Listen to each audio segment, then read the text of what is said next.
pamirsa pandemen waosan cariyos basa Jawi ingkang wonten papan pundi kemawon. Pepanggihan malih dening kula Hadi Pamungkas ing cariyos basa Jawi. Purwakane ngatur pamuka kula mugi panjenengan sedaya tansah pinayungan karahayon saking Gusti Kabeh Dumadi.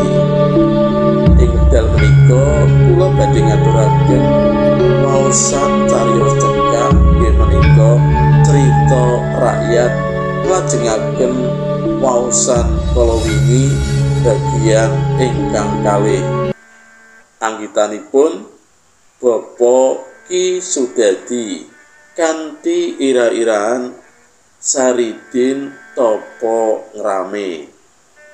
Kados pundi lampahipun cariyos sumangga dipun pidhangetaken sinambi asa salira.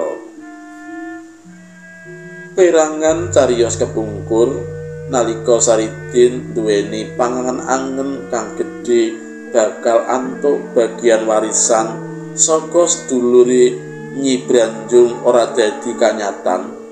Aja maneh kok diwenehi warisan, malah Saridin diundamana, diolok-olok lan diasorake dening Ki Branjung kang duweni watek Duksura. Saridin mung meneng wae ora kumecap babar pisan. Batine krasa nangis lan nelongso marang ucapane sedulur tuwa ipene kuwi. Ora ana ukara sabawa sing kawetu dheweke njur agi-agi mulih karo jumangkah mecaki laku sadalan-dalan pikirane dumbeling marang ucapane Ki Branjung kang ngasorake panguripane. Ning kanggone Saridin ora ana rasa gela jroning dodone senajan ora oleh bagian warisan saka sedulur tuane kuwi, ning Gusti kang akarya jagat bakal menehi gantine sing luwih mulya. Ngono grenenge Saridin. Kanthi ilining waktu Saridin duweni lelaku utawa lakon kang renyuake. Aku uga ora ngerti, nanging temenan iki mau aku tunggu duren kedadak ana macan mara. Macan mau bakal nadah kala mangsa aku. Mula sak bisa-bisaku aku mbela diri. Macan dak jojo ganggang terus mlayu iki mau. Wangsulane Saridin apa anane? Sapa sing percaya karo omongan Mudir? Ngendi ana macan malih dadi manungsa? Celadune Jaya Sentun. Sakarmu Kang Jaya, nanging iki mau kabeh warga uga nyumurupi tempat macan kang mlebu ing pekarangan kene. Din, wangsulana terus terang wae. Kuwi iki mau mesti sing mateni kakangmu. Kandhane Nyai Branjung. Ndak yu, sumpah mati yu. Selawase uripku aku ora nate goro, ora bakal kelakon. Aku merjaya sedulur lanang. Selagi ini bandaku wong tuaku dikuasani wae, aku lilo. Kanggo apa aku merjaya sedulur lanang? Wis, kabeh kudu ana petungane. Kang Krama Bungkle lan uga Kang Jaya Sentun saiki uga aturana Ki Lurah Soma Grati teka ing papan kene. Perintahe Nyi Branjung. Krama Bungkle enggal-enggal budal tumuju daleme Ki Lurah Soma Gratil.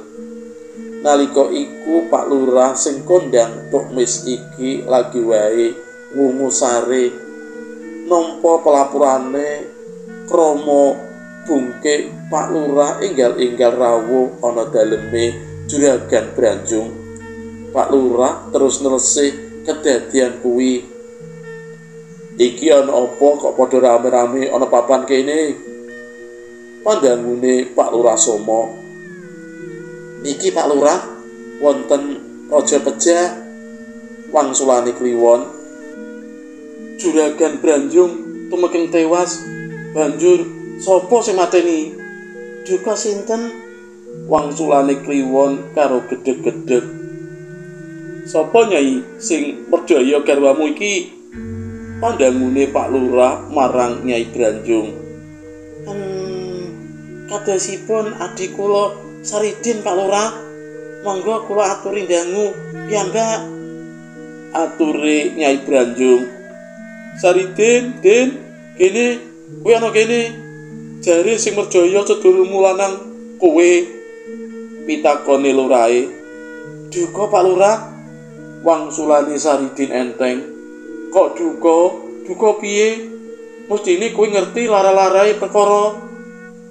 Sepisan maneh Saridin ngandhakake kabeh kang wis dumadi wiwit purwa madya nganti wusana kanthi runtut. Kabeh kang ngrungokake padha ndambleng. Pak Lurah Somo mantuk-mantuk sinambi mikir-mikir. Mengko dhisik iki mau sing mbok tatoni nganggo bongkotan pring kuwi macan apa menungso? Pandangune Pak Lurah Somo ngenake. Macan Pak Lurah?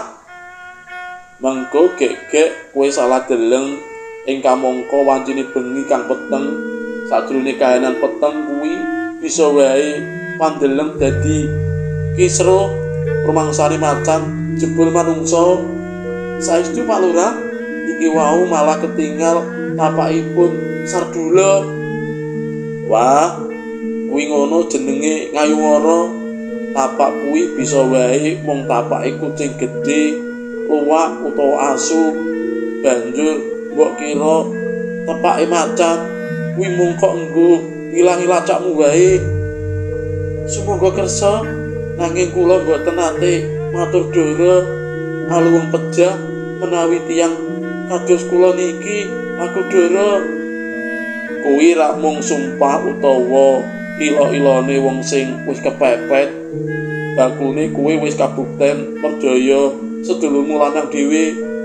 Mula dina iki uga kuwi bakal diaturake ana ngarsane Kanjeng Adipati Wasih Jayakusuma. Gumantung Kanjeng Adipati kang bakal matrapi pidana. Aduh, pripun iki? Saridin ora trima marang putusane Pak Lurah, nanging dheweke ora bisa tumindak apa-apa.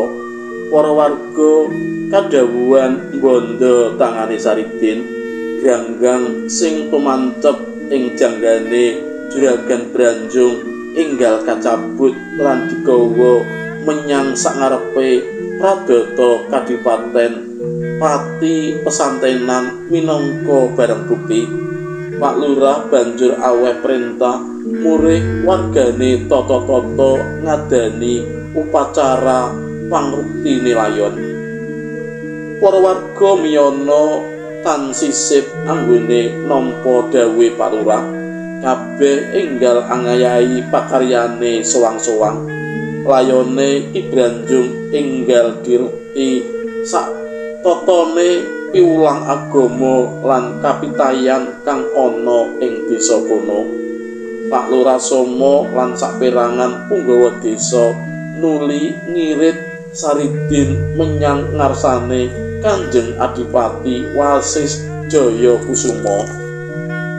Sawetara wektu Saridin kapapanake ing pakunjaran. Nalika kabeh wis sumadya pradata kanggo ngadili perkara Rajapati mau enggal digelar kang bakal matrapi pidana marang Saridin ora liya Kanjeng Adipati Wasih Jayakusuma. Saridin, apa wis sumadya sira ngadepi pradata iki? Pandangune Kanjeng Adipati. Nuwun inggih sampun Kanjeng Adipati. Wangsulane Saridin. Manut ature seksesi kayata Lurah Somo Ki Krama Bungkik lan Jaya Sentun, sira wis kabukten nindakake Rajapati. Dene kang sira perjaya ora liya Kakangira IP. Pandakwane Kanjeng Adipati. Nuwun tadah deduka Kanjeng Adipati. Sakleresipun kula boten percaya tiyang punapa malih sedherek kula ipe ingkang kula tamani gegaman wau sardula. Ature Saridin isih tetep ngugemi marang keyakinane. Sira kena matur kaya ngono kuwi, nanging ingsun dangu granggang iki darpeke sapa? Gadahan kula. Granggang iki kang tumancep ana gulune Ki Branjung. Sira ora bisa umbi maneh, ya sira iki kang nindakake Rajapati. Kula tetep boten saged nampi Pandhawa punika. Wis cukup. Pradata Kadipaten Pati mutusake sapa wae kang nindakake Rajapati kudu diganjar pidana, dikunjara selawase urip. Nyuwun pangapunten Kanjeng Adipati, kula boten trima, kula boten percaya tiyang, kula mejahi macan ingkang ngancam keselamatan kula. Pramila mestinipun kula boten dipun percaya, mestinipun kula kedah nampi ganjaran ingkang kathah Kanjeng Adipati. Kanjeng Adipati terus kendel, ana bab kang ora beres ngenani wong iki sajake. Ya, tak tampa aturmu Saridin.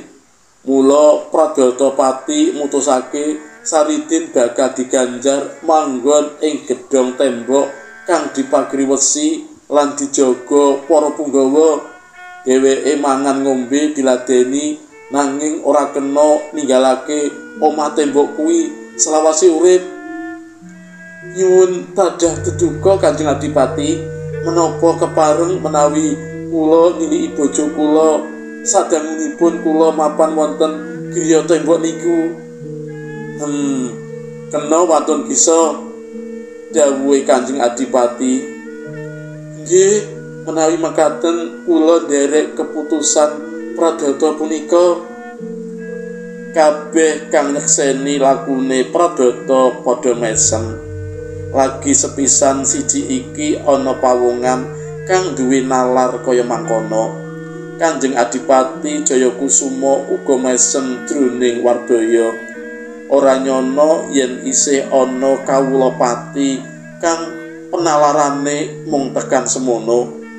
Sawise aweh keputusan, Kanjeng Adipati enggal kondur ing dalem kadipaten. Saridin terus kagiring para prajurit tumuju gedhong tutupan. Mangan turu adus tansah dikawal prajurit. Dheweke ora kena metu saka omah kuwi. Kabeh kuwi saktemene nggambarake pidana pakunjaran marang wong luput. Nanging Saridin saja ora bisa bedakake antarane manggon ing omah gedhong karo mapan ing pakunjaran. Wis luwih saka setengah candra Saridin mapan ing pakunjaran. Dirasa-rasakake pancen ora kepenak manggon ing omah gedhong kaya kuwi. Adate dheweke bisa laye-laye ana ngisor wit, bakar pohung utawa jagung, buruh mrana mrene sak kepenake. Saiki dheweke kudu mapan ing papan ciut, kabeh sarwa diawasi, mangan mung sak pawehe prajurit kang jaga. Sawene wengi Saridin rasan ijen. Wah, yen kaya ngene iki ora ateges dimulyakake. Uripku kaya dene wong kang kaluputan. Tak bayangake bisa sumanding bojo lan gendong anakku lanang. Ing kamangka Kanjeng Adipati dawuh, aku kena ketemu anak lan bojoku lamun bisa. Ya, muga-muga Gusti ngijabahi. Aku bakal metu saka omah gedhong iki. Kapagonan karo Mahe Gusti Allah kang Maha Kuwasa, Saridin bisa oncat saka pakunjaran tanpa den sumurupi dening prajurit tunduk kemit. Mlaku alon-alon ninggalake pakunjaran, Saridin terus ngeblas mulih ing desa Miyana. kang dijujuk ora liya omahe dhewe. Saridin wis kangen banget marang bojo lan anake lanang. Nalika tekan ngomah kahanan katon sepi. Ing ngarep lawang ana trumpahe lanang. Saridin nginjen saka sakweneh bolongan gedhek. Ing jero omah ana wong lanang kang lagi nyedhaki lungguhe bojone. Anake lanang kang jeneng Momok ora katon ing papan kono.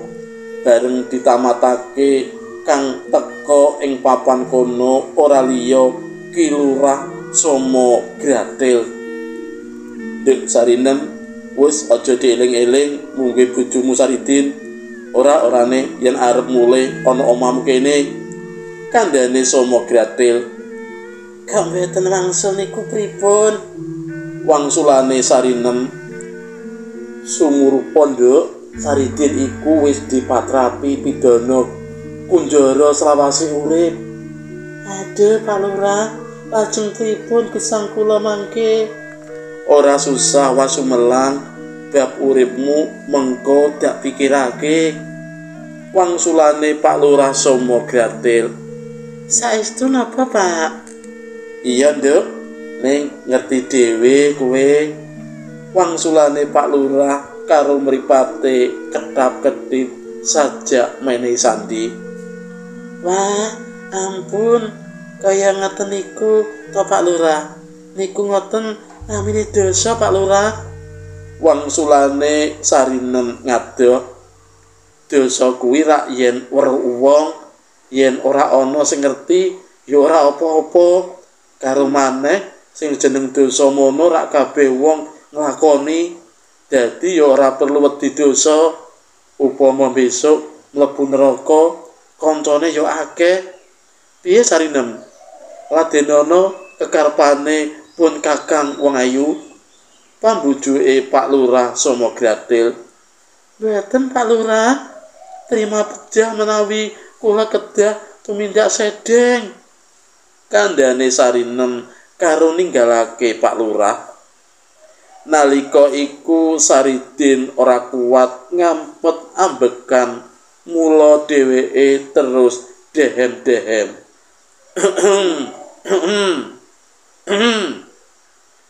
Ana candake. Mekaten para pamirsa pandhemen waosan cariyos basa Jawi mliginipun nggih menika crita rakyat. Kala wau sampun kula babar crita rakyat kanthi ira-iraan Saridin tapa ngrame. Saged dipun tenggo candhaipun. Matur nuwun. Rahayu ing pinanggih.